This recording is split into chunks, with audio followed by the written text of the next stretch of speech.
Hello, Gamecock fans. I'm Spencer Ball. And I'm JP Barry. Welcome to Ball Don't Lie, SGTV's premier live sports show. Today's our last episode of the season, but we've got a fun one lined up for you. This week on the show, we're talking NCAA basketball championships and the NBA playoffs. And later, a memorial in remembrance of the beloved Pac-12 Conference. Be sure to stick around for the Ball Don't Lie year-end awards show. And without further ado, welcome to Ball Don't Lie. Welcome to the Kennedy Greenhouse Studio. I'm Spencer Ball. And I'm JP Barry. This is the one where there's a right answer and there's a wrong answer.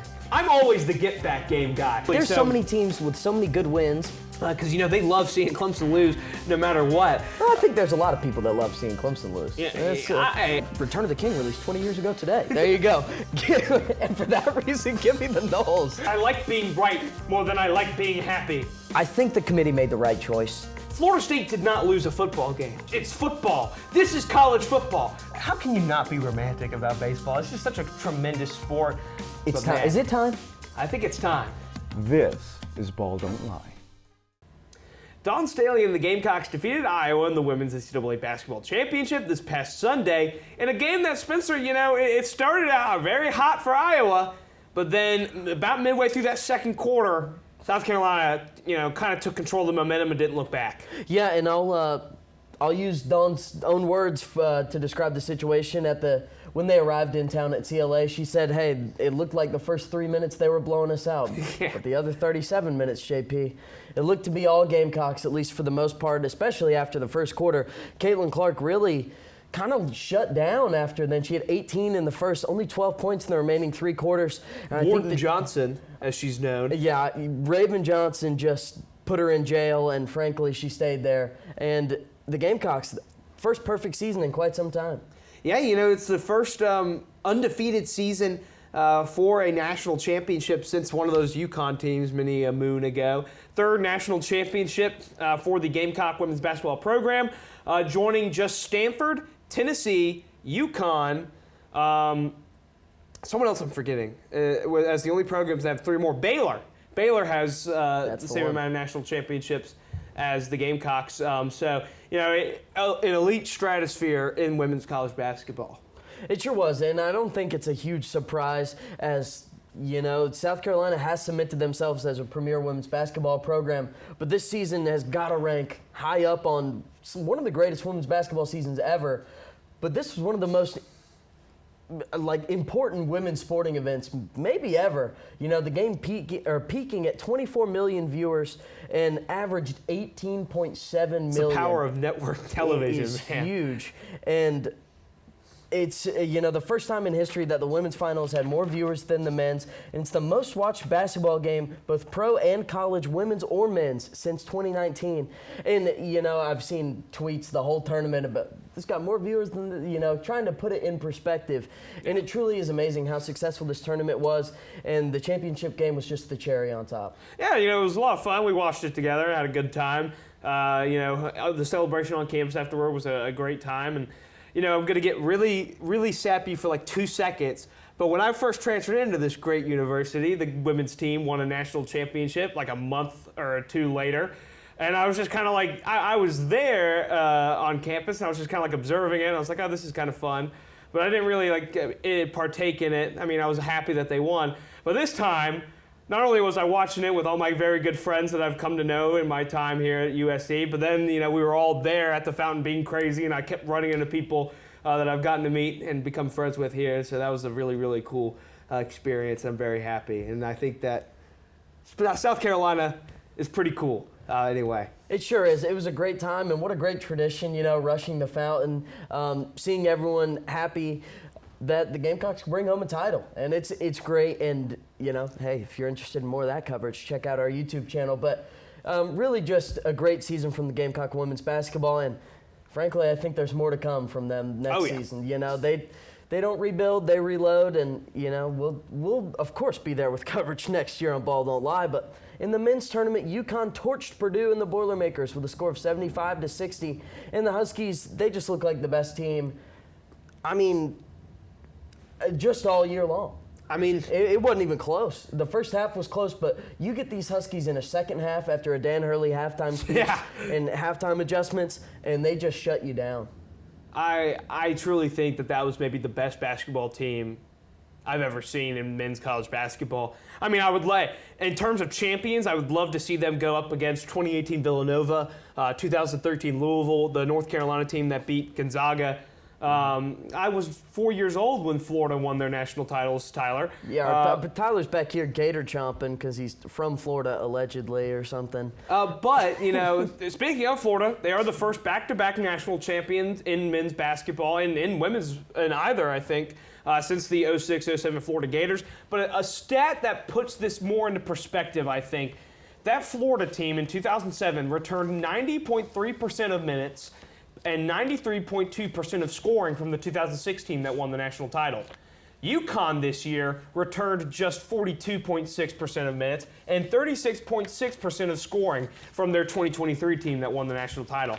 So much like the women's team for South Carolina, this UConn team, very, very different from the team a year ago, and they were still able to reload and just waltz their way to a dominant national championship. Tristan Newton, 20 points, 5 rebounds, 7 assists, most outstanding player of the tournament. I mean, what else is there to talk about with this UConn team? Just what a complete team. And it's not just one player. And clearly that was shown as everyone was getting involved for UConn. And frankly, outside of Zach Edey, no one else on Purdue could do anything. Yeah, 37 of their 60 points. Yeah, Edey got his, but I mean, if that's the game plan, you got to let him do what he does. And frankly, you can live with twos. But if you can shut down that supporting cast of Purdue from shooting threes, which UConn did, I mean, they're just going to win. They can outscore you on the offensive end and, make Edey miss a two, go down and score on the other end, miss a shot. This is just such a well-coached team. And JP, over their last 2 seasons, if you look at their NCAA tournament performances, their smallest margin of victory was 13. Yeah. Over 2 tournaments, which is... How many games are that? 6 12. Games? So 12 games, yeah. And they lost by 13. That was their smallest margin of victory over against Miami in the Final Four last year, which is just ridiculous. And it's just Purdue was at such a disadvantage at the guard position. UConn's guards were able to guard pretty much like 1 through 4. They put Klingon on Edey, and that he got his, but he got on a lot of shots and a lot of usage, and they were able either to run Purdue's guys off the three-point line or force them to pass the ball. Purdue only attempted 7 3-pointers in the entire game. Brendan Smith had all 8 assists for the Boilermakers, so it was just complete stagnation on the offensive end for Purdue, and it was just very fun to watch. I mean, I had a good time. It was the 4th national title out of the Big East Conference in the last 8 years. If we go back to 2013 with Louisville, the number is only better. But, it's the first time a conference has ever had an NIT and NCAA tournament champion in the same year with the Seton Hall Pirates. So, you look into that. Oh, the Seton Hall Pirates. But, man, this UConn team, just so good. They're so good. It's going to be interesting to see what college basketball looks like with even more of their players leaving. Maybe we'll get another champion, or maybe it's the Dan Hurley three-peat we've all been dreaming for here on Ball Don't Lie, our beloved bald man, who's just far and away just such six an national coach. Titles. And they've Since all come 99. and they've all come in the last 25 years. That's more national titles than Duke has in their entire history. Yeah. And it's come in the last quarter century for UConn. I don't think anyone has benefited more from like kind of the 90s renaissance of the Big East more than UConn. Maybe Villanova, but and UConn also undefeated in title games. 6-0 in those title games. So, if the Huskies get there, you don't want to see them. Exactly. And they've played some great teams in those title games. But, staying in basketball news, where we're going to touch on some pro sports here as the NBA playoffs and play-in are going to be starting soon. We're going to take a look at the standings and give you our thoughts on who we think, as of right now, is going to come out from the East and the West in the NBA. Starting, let's go award predictions with Coach of the Year. Spencer, who do you got? I got the Thunder head coach, Mark Daigneault. I think he's done an incredible job. I don't think anyone predicted this team to be a top 3 seed in the West. This team very much in the play for the number 1 seed still. They are. Only one game separates the Nuggets, the Timberwolves, and the Thunder. And, they're in contention for that. But I think people would have been like, the Thunder, I think Thunder fans would have been happy with like a 6 seed. They would have been happy escaping the play-in, getting in the playoffs. But I think they would have been happy with a play-in with all the picks they have. They have a lot of flexibility to move around picks, but this team is just good. Yeah. They are already probably a title contender this year, and I think he deserves a lot of credit for that. So does their GM, of course, for acquiring just like a billion picks. There's a reason this team is so good. Who you got, JP? I agree, and I very heavily considered him. I heavily considered the head coach of the Orlando Magic, whose name is escaping me as we speak. But I went with Chris Finch, the head coach of the Minnesota Timberwolves, the number 2 team in the West right now. They've just been great all year long. They're still in contention for that number 1 seed in the West. A very, very, very good Western Conference. They've just been very good all year long. They've gotten, very good production out of their bench, but their stars, Rudy Gobert, Karl Anthony Towns, and Anthony Edwards, have really bought in. Nas Reed. Have really bought in. And it's been a lot of fun to watch. And then we're kind of in agreement on the rest of the way. The rest of the awards. Malik Monk has been a very, very good scorer for the Kings off the bench. Hornets legend. Hornets legend. A Kings team that, they've taken a step back from last year, but Malik Monk has gotten even better. And they've taken a step back since he's been out with injury as well. That's also true. It shows how much Malik Monk is, valued in this team. And before his injury, the odds for him to win Sixth Man of the Year were minus 280. So really, he was running away with the award before the injury. But he's still the favorite, and he's been out for over a month. Then we have Rookie of the Year and Defensive Player of the Year going to the same guy. Because he's just that insane. Yeah, Wemby's taken both of those. I know Rookie of the Year is his award. They could have given it to him a couple months ago. But there have been some great rookie performances. Jaime Jaquez Jr. of the Miami Heat, Chet Holmgren in Oklahoma City. Go ahead and get to our guy, and JP. our guy, Agent 24, Brandon Miller of the Charlotte Hornets. You see how he yammed on that man for the Atlanta Hawks the other night? Whew, what a competitor. He's had one of the best shooting seasons of a rookie ever. Hey, 3 straight Eastern Conference Rookie of the Month for the kid. He's heating up, and, it's really Wemby, Chet, and him as the top 3 rookies. Yeah. I think kind of without question. And ESPN having him like 5th on their rookie ladder, their final one, is just such a joke. It's ridiculous. Really the only sign of life for the Hornets team. So great to see him up there. Wemby's going to run away with the award, and he should run away with Depoy because oh my God. He's just absurd. I don't know if I'm sure you've seen the clip where the Grizzlies are driving in a fast break and he's in the paint, and they give up on 3 layups just because they don't even want to try because he's such a good rim protector. He had a Sham God spin move the other day into a layup, and at 7'4" or 5 or 7, however tall they want to make him, he's just ridiculous. But the MVP, me and JP are also in agreement. We have Nikola Jokic. If you take Nikola Jokic off this Nuggets team, them and the Hornets would be playing a thrilling 7-game series. Hey, and that if you give me Mark Williams and LaMelo back healthy, taking the Hornets in 7 against the Jokic-less Nuggets. I'll be honest with you. If you look at the points for Jokic when he's on the court versus how bad the Nuggets are when he's off, they're pretty bad. They do have some great role players, but they're elevated because of Jokic's It's like play. Larry Bird not wanting to trade for anyone who was on the Cavs when LeBron was first there because he was like, dude, these guys are getting to play with LeBron. This is let's be serious here. Yeah. But I think the race is really close. SGA, of course, of the Thunder. Luka. And Luka. There's some great options. I don't think really – I couldn't be too mad if those other guys win. I think Jokic deserves it. I think he deserved it last year because I think he is just the best player in the NBA and is having one of the most dominant peaks ever. Yeah. Although, someone who's been incredibly valuable, how bad have the 76ers been without Embiid? Now that he's back. They sure have. I think you can make the argument that Embiid, much like how the Nuggets are terrible without Jokic, 76ers are an abomination without Embiid. They sure are. I think you can make that argument that both of those are the two, in terms of value to their teams, those are the 2 most valuable players. Because the Thunder are stacked in terms of talent. The Mavs would have Kyrie Irving and all them. Mm-hmm. But man, that's true. Both of those teams without the big centerpieces, they'd be pretty bad. Going back to the standings though, and something important to point out is there is about 2 to 3 games left in the schedule, But these are going to be the 10 teams that are in. So there's no 11 seeds competing for 10s. Some of the seedings could possibly shake up, especially in the West. But really, this is probably what the playoff picture is going to look like. But just to, of course, mention that. We're going to talk about... Although, in the East, three... actually, I'm not sure 3 at this point is in play, but 4 through 8 can all interchange with each other, with the 76ers and Heat still being alive to get up there, and the Magic, Cavs, and Pacers could kind of fall. I think with the Knicks win against the Celtics last night, they clinched a finish in that top 5 area. But, I mean, it's still just...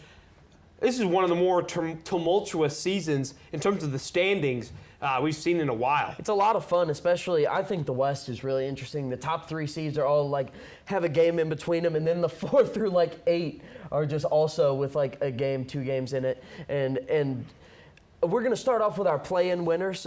So my picks are going to be on the left. JP's are going to be on the right. I've got the Kings and Warriors advancing out of the play-in. I just think they're going to get it done, especially if Malik Monk comes back, and I'm never going to bet against Steph. To just have a heroic performance in a one-game scenario. I've got him getting it done.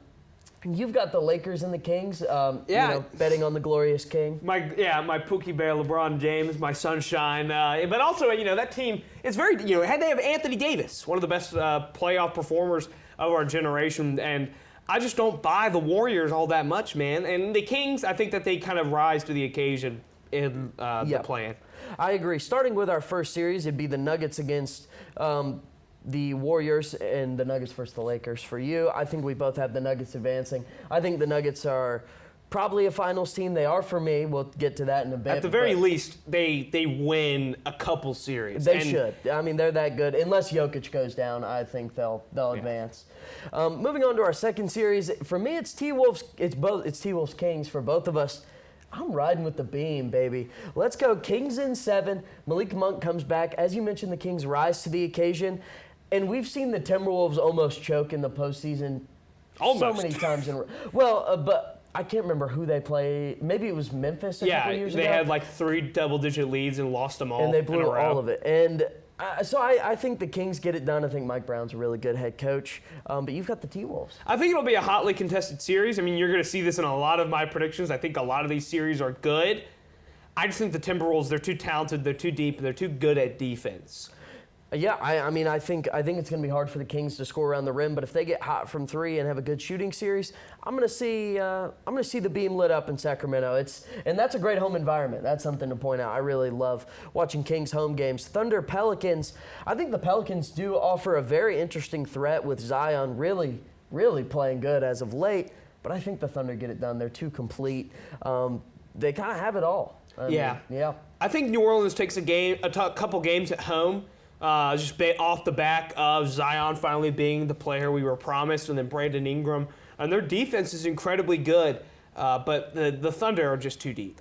They are, and maybe the best series of them all here, especially in the West, the first-round matchup between the Clippers and the Mavericks. These two teams, they got a little history. They hate each other. They sure do. They capital H hate each other. It's fun to see. Yeah, and I've got the Mavericks in 7, and JP's got the Clippers in 7. I think this one goes the difference. I think if the Clippers escape this first round, I'll know they're for real. Yeah. But for me, Luka in the postseason, especially against the Clippers, that man is different. He is. He is different. He is, but someone else who's different in the playoffs, Kawhi. Kawhi Leonard. I mean, it was a religious experience watching their run to the finals when he was with the Toronto Raptors. And Saint Kawhi. But he has a great supporting cast as well. Luka has Kyrie, although he's struggled in the playoffs in recent years. But outside of that, they don't really have a lot of big playoff performers. Meanwhile, the Clippers, they can go to Batum. They can go to Russell Westbrook. Whoa! Hey, they can go to. Just listed Nick Batum. He's been good in the playoffs for them. They got Russell Westbrook, who he can perform in the playoffs, and then I believe in Paul George. I do too. I love Paul George. I think Paul George, he'll finally put down the podcasting equipment and pick up a basketball in the playoffs. It is. But playoff basketball all attention has to be on winning. I and agree. I think that they do win. I agree. We'll run through the East real quick. Starting in the play-in, we've got the 7 and 8 seeds advancing, which are right now the Sixers and the Heat. I don't think there's too much of a question. And then starting in the first round matchup, it's Celtics versus the Miami Heat.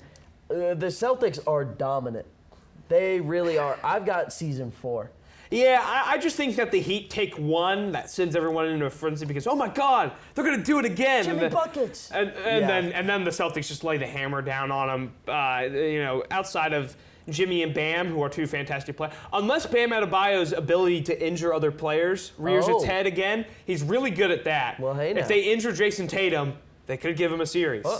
We have seen the Celtics struggle in the postseason, but I don't think the Heat are the same team as last year. I think they'll advance. But I think the Celtics could run into some trouble later on. We'll certainly see.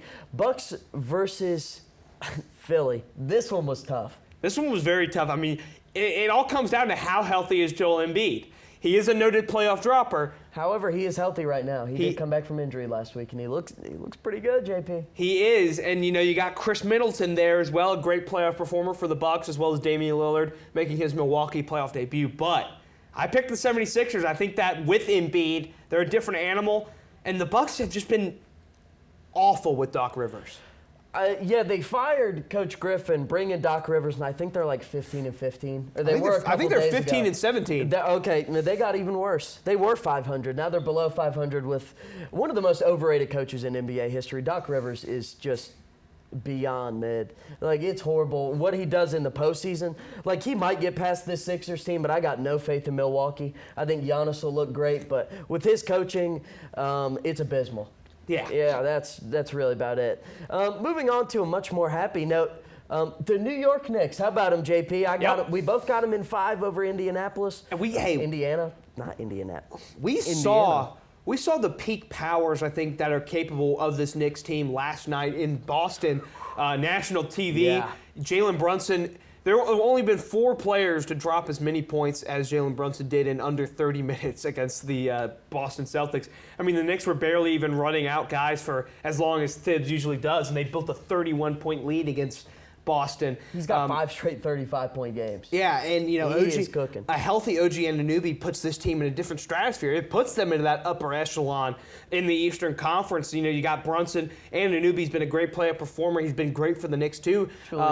Julius Randle being out does hurt a lot, but you have Dante DiVincenzo having one of the best 3-point shooting seasons ever. Yeah. And his ability in the playoffs last year and the years prior for the Milwaukee Bucks have been huge. You have Mitchell Robinson, who was the MVP of the Knicks' first-round series against the Cavs, coming off the bench because Isaiah Hartenstein has been so great for them. Then Bojan Bogdanovic finally getting comfortable. He's getting a rhythm hitting threes with the Knicks since that trade with Detroit.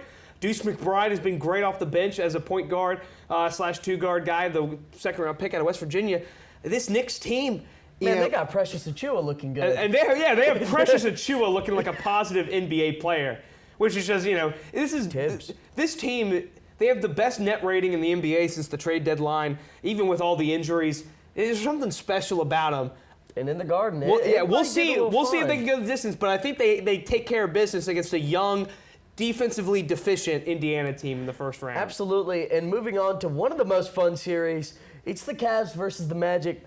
Orlando Magic. Ooh.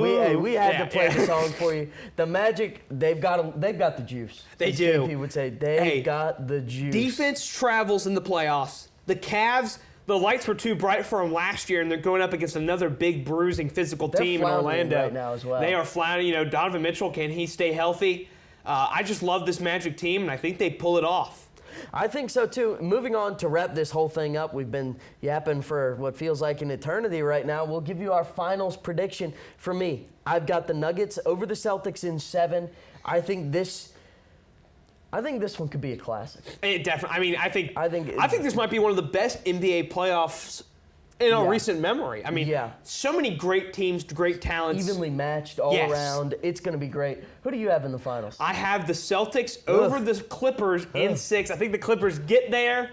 I just think they don't have enough. And I think that this Celtics team, Maybe I'm trying to reverse psychology. Maybe it's feeling like I sure 1994 hope so. and I mean, 1999. I can't stand any Boston sports team. No. I'll tell that straight to the camera. But I I mean- don't care. But yeah, no, I'm If pulling the Knicks against ever them. make the finals, you'll know. I'll cry. I need my favorite Serbian horse jockey to pull through for us. Go Nugget. Actually, I think he might not do too well on a horse. He's rather tall. I think the horse would do bad. Yeah, that's what I meant. I mean, oh, good. We'll move on. Be sure to stay tuned for our season wrap-up right after this commercial. You know, it's a sad time in sports and collegiate sports for a lot of things, but we're going to be saying goodbye to many of our favorite conferences in the near future. You know, it starts here with the Pac-12, but we're going to see how much this grows. But we're going to take a second to remember the Pac-12 and some of the great memories it brought us, starting with, a little graphic we cooked up. We put together a headstone for you. Yeah, this is the JP Barry players, teams, games, picks. Going through my players real quick. Man, Marcus Mariota. GOAT. The Not actually, I don't have him at the number one, but awards he's awesome. in 2014 just speak for themselves. Heisman Trophy, Maxwell, Walter Camp, Manning, Davey O'Brien, Johnny Unitas, unanimous All-American, Pac-12 Offensive Player of the Year. I mean, all-time Oregon leading passer, leading winner, touchdown passes. He was just a great player. He was cracked in NCAA 14. He was great in NCAA 13 too. He's good in 12 too, if you're wondering. Just such a fun player, a high-profile guy. Led Oregon to a national championship, multiple Rose Bowl wins. His team had the sauce. His teams had the sauce, and he had a good pro career as well. Then we move on to Sefo Lufau, so a player maybe I only remember outside of Boulder, Colorado. This is true. Led the Buffs to their first 10-win campaign since 2001, back in 2016. He's the all-time leading passer in Colorado history with nearly 10,000 yards. He's third all-time in passing touchdowns with 60. He had a 7-touchdown game in 2014 versus the Cal Golden Bears, and he led him to a Pac-12 South title with ranked wins against Wazoo and Utah back in 2016. Just a very fun player, a gritty guy. I loved watching him play. And another player on that team, Philip Lindsay, never fumbled in his collegiate career. Third all-time in rushing yards at Colorado with almost 3,500. Fifth all-time in rushing touchdowns with 32. He was second all-time. He was second team All-Pac-12 in 2016. He's just a really, really cool player. We saw him play for the Denver Broncos, of course. But Never fumbled is such an all-time statistic. Yeah. I mean, that's awesome. Then you have, DeAnthony Thomas. One of the most electric athletes we've ever seen. First team All-American on the 4x100 relay team in Oregon. Had 314 all-purpose yards in the Rose Bowl win against Wisconsin. Finished with almost 1,900 rushing yards and 26 rushing touchdowns and almost 1,300 receiving yards and 15 receiving touchdowns, while also being one of the best kick returners in the country. And then my final player, a guy named Joe Williams, who never played at UConn before transferring to a JUCO. He ended up at Utah in 2015, barely played in 2015. He started 2016 on the bench. He retired from football and then came back, put up 179 yards rushing in a win against Oregon State. The next week, he put up 332 rushing yards and 4 touchdowns at UCLA in a barn burner game, the most rushing yards in a game in Utah history. Finished with 1,400 yards in just 9 games with 10 touchdowns. Going to move on to my teams. With Colorado, kind of already talked about them. They went 10-4, won the Pac-12 South, fun team there. The Oregon State baseball team in 2018, when they won the national championship with Adley Rushman, Kevin Abel, as well as just a crazy statistic here where they scored 28 of their 59 runs in the 7th inning or later in the College World Series.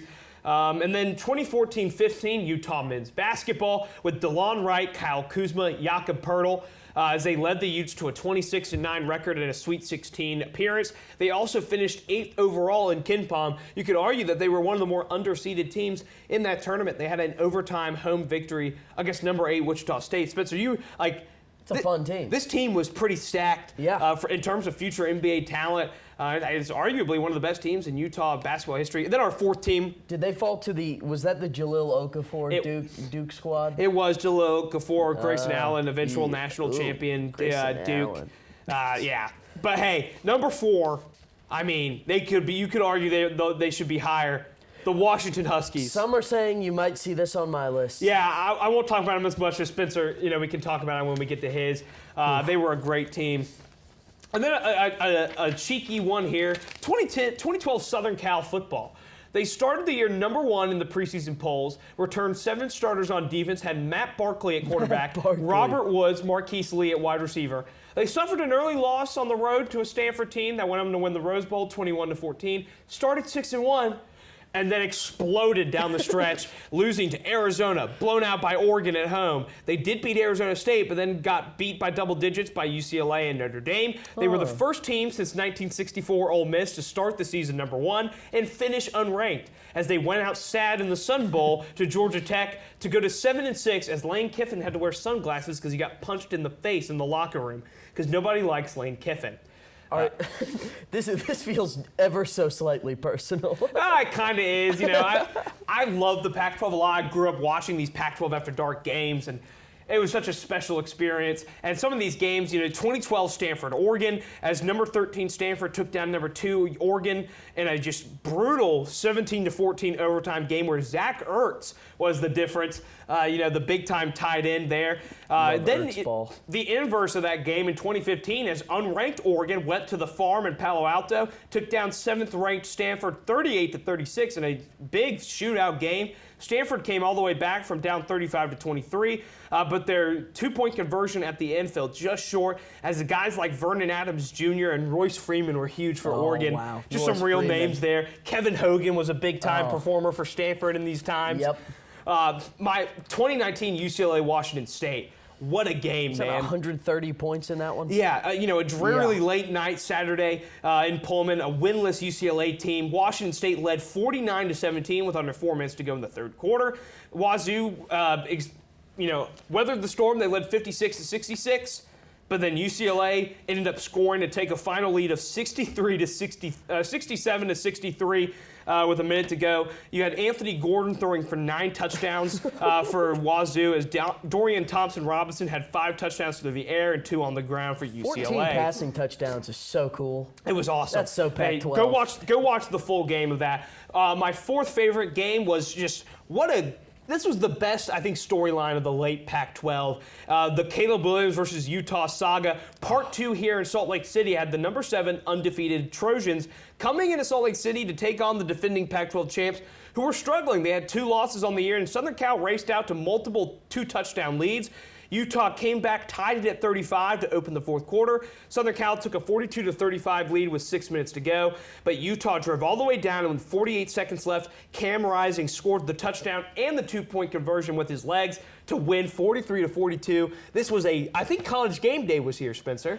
I certainly remember watching this one. I can't remember if Game Day was there, but I remember there being some painted nail controversy and a funny post-game presser from Cam Rising. I certainly am not allowed to quote that here, but you should watch it in your own time, because it gave me quite a chuckle. Yeah, it's always good to see the Utes pull through, and frankly, the Southern Cal to lose. Yeah, Dalton Kincaid put up 234 receiving yards. And then my final game is another cheeky pick.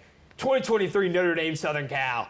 The number 21 ranked Irish came into this one of a disappointing blowout loss on the road against Louisville. You may remember going into that on Ball Don't Lie. I remember watching this. Yeah, and they faced the Heisman Trophy winner who had embarrassed them in LA the year prior.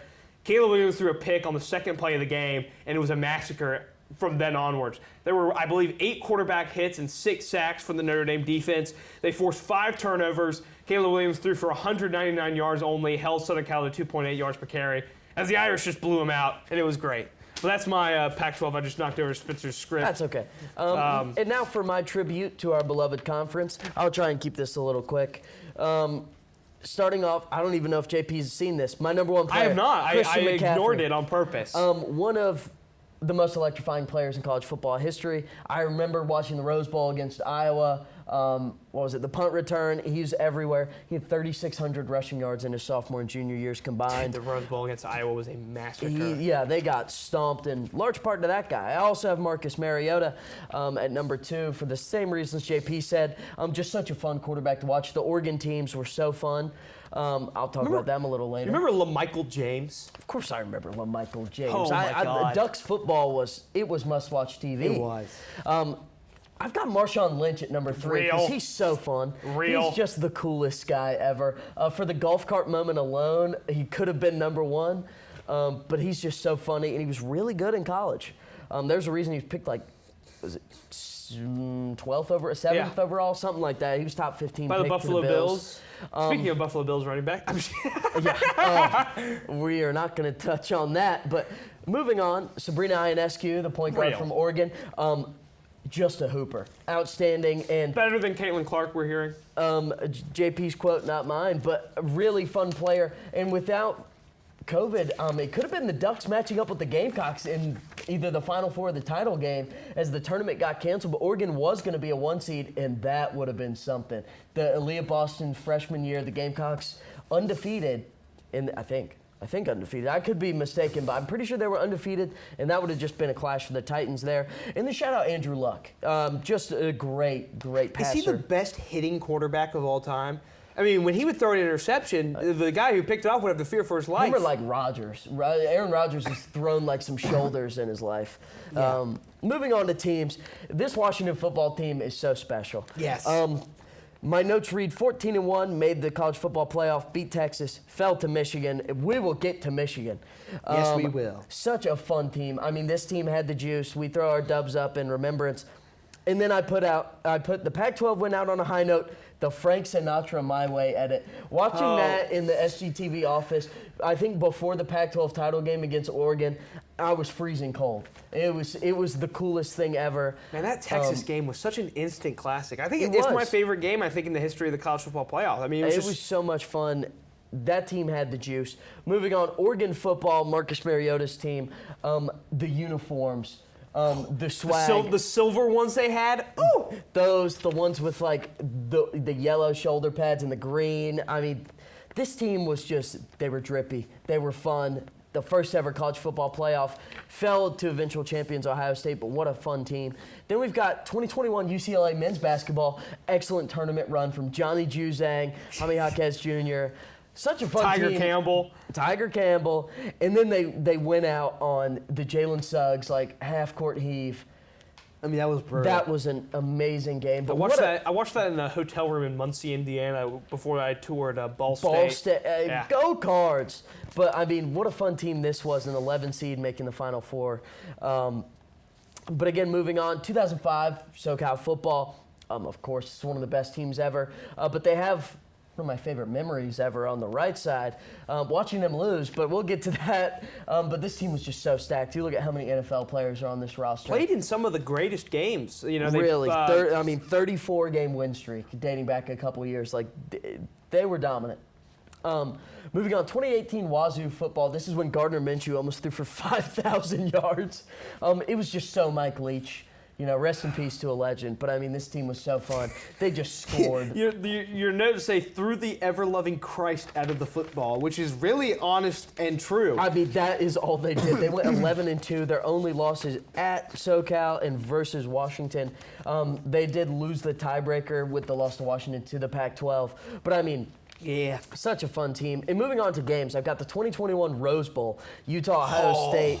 C.J. Stroud throwing for 573 yards, 6 touchdowns. And was this the Marvin Harrison Jr. experience? No, this was the Smith and Jigba moment. 15 receptions, 374 yards, 3 touchdowns. Incredible. 2023 Oregon-Washington. They played twice, but the ones when Washington won on the Oregon missed field goal. Yeah. In Seattle, rain game, offense, college game day. We had a cool graphic for that game. Never forget. We sure did. It was so good. It was such a good game. I love the Pac-12. The third best game I've got, of course, the Rose Bowl. Maybe the most infamous game in college football history. SoCal, Texas. The Vince Young experience. That picture of him, with the horns up and the rose in his mouth is so classic.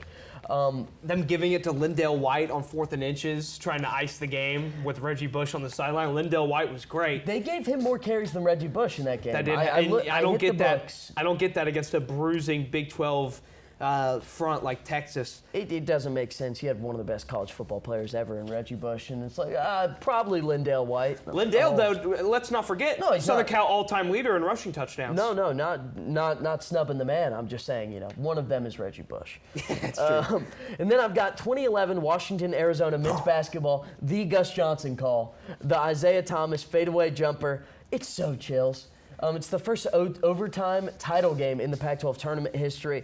And Isaiah Thomas is just so fun to watch. His lefty jumper is so smooth. It was just a sick moment. And then I had to, diss the Pac-12 in my last game. The 2010 College World Series where South Carolina defeated UCLA. Go Cox, Whit Merrifield, basically playing against an MLB rotation. Yeah, owned Trevor Bauer. And Get wrecked, idiot. Cole. Garrett Cole's cool, though. We like Garrett Cole here on he's the cool, program. and I think he's an all right guy. Trevor Bauer, not so much. Thumbs The down for you, 14-year-olds pal. on TikTok are going to get really mad at us. They are, because they should be signed. But for our last segment of the school year, we're going to recap some of the best moments from the past 2 seasons of Ball Don't Lie.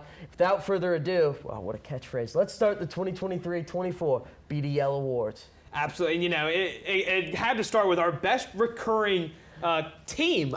Spencer, who was your pick? It's Washington football, man. It was always the Huskies. Dubs up one last time. I mean, it was just a beautiful thing. To get to ride with this team the whole season, I didn't pick against them one singular time in pick'ems because it was always the Huskies, man. Yeah. And the title game quite literally broke my heart.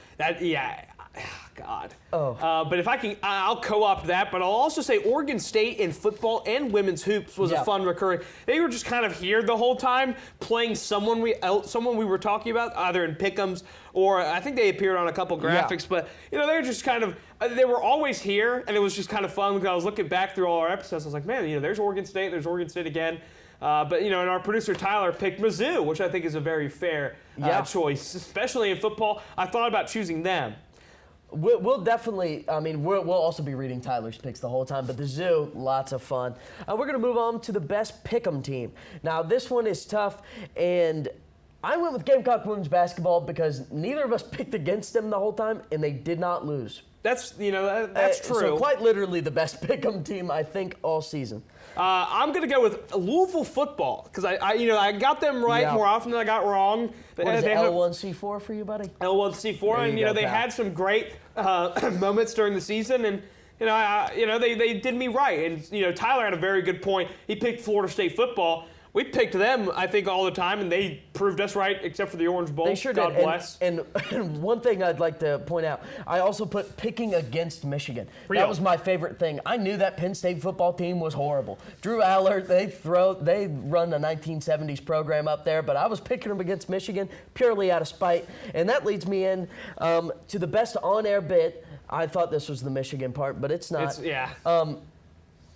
I went with the get back game moment from JP. I think that's hilarious. Leave it to a team I'm emotionally invested in to be the one to be the get back game. I'm always the get back game guy. Whether it's the Carolina Hurricanes going up against an 8 seed that limped into the playoffs. Oh, they'll get right against us. Or it's the Knicks against an 8 seed that limped into the playoffs. Or it's the Panthers against a team starting Tyson Bagent at quarterback. Oh, they'll get right against us.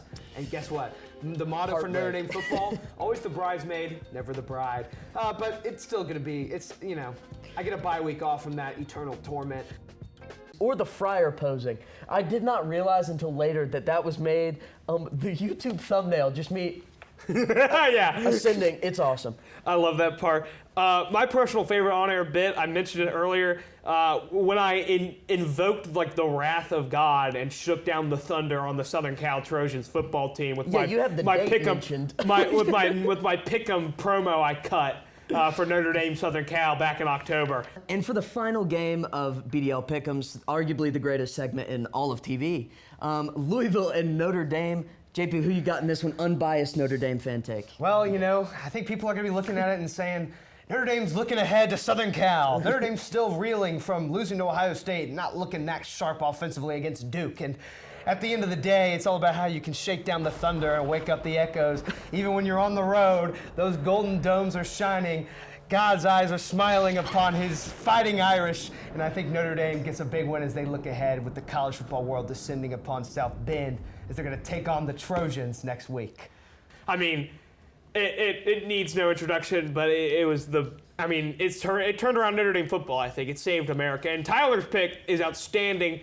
Jordan Travis is a leader of men. He's like Aragorn. Return of the King, released 20 years ago today. I mean, you couldn't write that. Spencer, who do you got?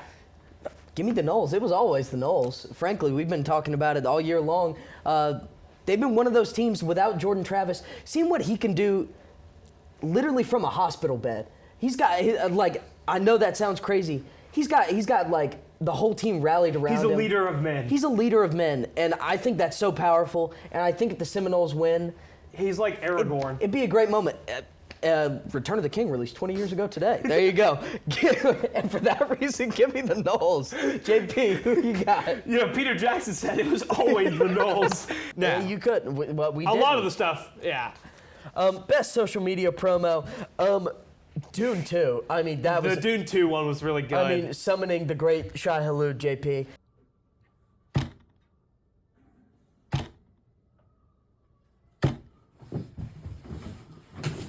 Watch the new episode of Ball Don't Lie now. As it was written.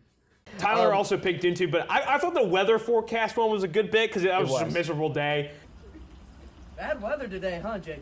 Absolutely. Forecast. Stay inside and watch Ball Don't Lie. Now. And we were just kind of like, hey. Chilling with an umbrella. Wow, it's Ball Transatlantic Don't Lie weather. accent. Yeah. Best graphic, I went with the college football playoff skyline or the MLB graphic last week. It was fun to make. Same with the NBA graphic today. Just kind of showcasing a bunch of cool logos and teams and getting to talk about our picks for some pro sports. It was fun. Yeah. I really liked the Hammer and Braves one I made back in October. I thought that one was really, it was one of our more unique graphics. I also picked the Arizona tournament that Tyler made because I thought that one was special. I didn't put it down because I was already selected and I said. I just picked one from each of us that we made, and then I picked Spencer's college football playoff skyline. Thank you. That one was really, that one took a lot of effort, a lot of painstaking line drawing in Adobe Illustrator. Still, if you asked me to do that again, it would be tough. Yeah. It's very confusing, but we did it. For our last award, it's Best Beef. Oh, man. It is so easy. It's so easy. It's Ball Don't Lie versus Michigan. The College Football Playoff Selection Committee released their first rankings of the season earlier this week, and boy, are they interesting. I'm kind of glad they punished Michigan. They're not rewarding teams for actually playing good teams. Why is Washington at 5? JP, why are they not at least in the top 4? JP, we've got one final football story for you. Controversy strikes the Michigan Wolverines amidst allegations of a cheating scandal. One of the wildest stories I can ever recall in my many, many years as a college football fan. The man in question, as you can see there on that picture, Connor Stallions. He went to the Navy. He was a former United States Marine. He's being looked into for traveling to opponents of Michigan's games, videoing the other team in the stands, and stealing their signs and giving them to Michigan's coaches so that they would know what plays are being called. He apparently has had a network of spies that he has sent out to multiple different games during the week. So it's not just him, but he's really kind of the ringleader. He's been nicknamed the SeatGeek Sniper. And it seems to have completely just unraveled in like a week. Exactly. Like all of this has come out of complete thin air, at least for the average viewer. And JP, I think we should have known when Michigan started beating Ohio State that something was up. And this doesn't even involve anyone on the field. What in the world? We cannot. Can I speak for all of us when I say break the M? I can't stand those guys. No, I hate them. Thank you, JP. It was never Michigan. I mean, it was. They did win the title, but for us, never. They did never. lose last night in the Frozen Four, so take that, Michigan. Woohoo!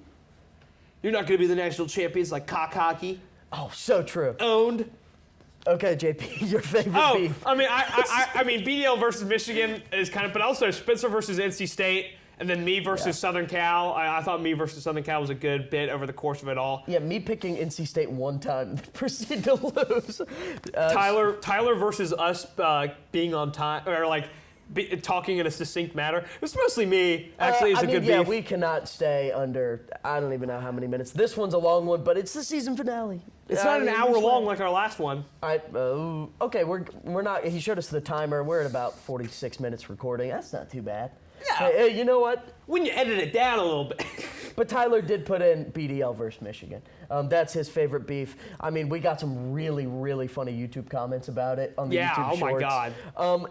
Just so much fun, and it's been such a fun season, and that's going to do it for Season 3 of Ball Don't Lie. Be sure to follow us on Instagram, X, and Facebook at SGTV at USC. To keep up with all our content, be sure to also visit us online at sgtv@usc.com. For SGTV, I'm JP Barry. And I'm Spencer Ball. From all of us here at SGTV, have a great weekend, Carolina. Forever to thee.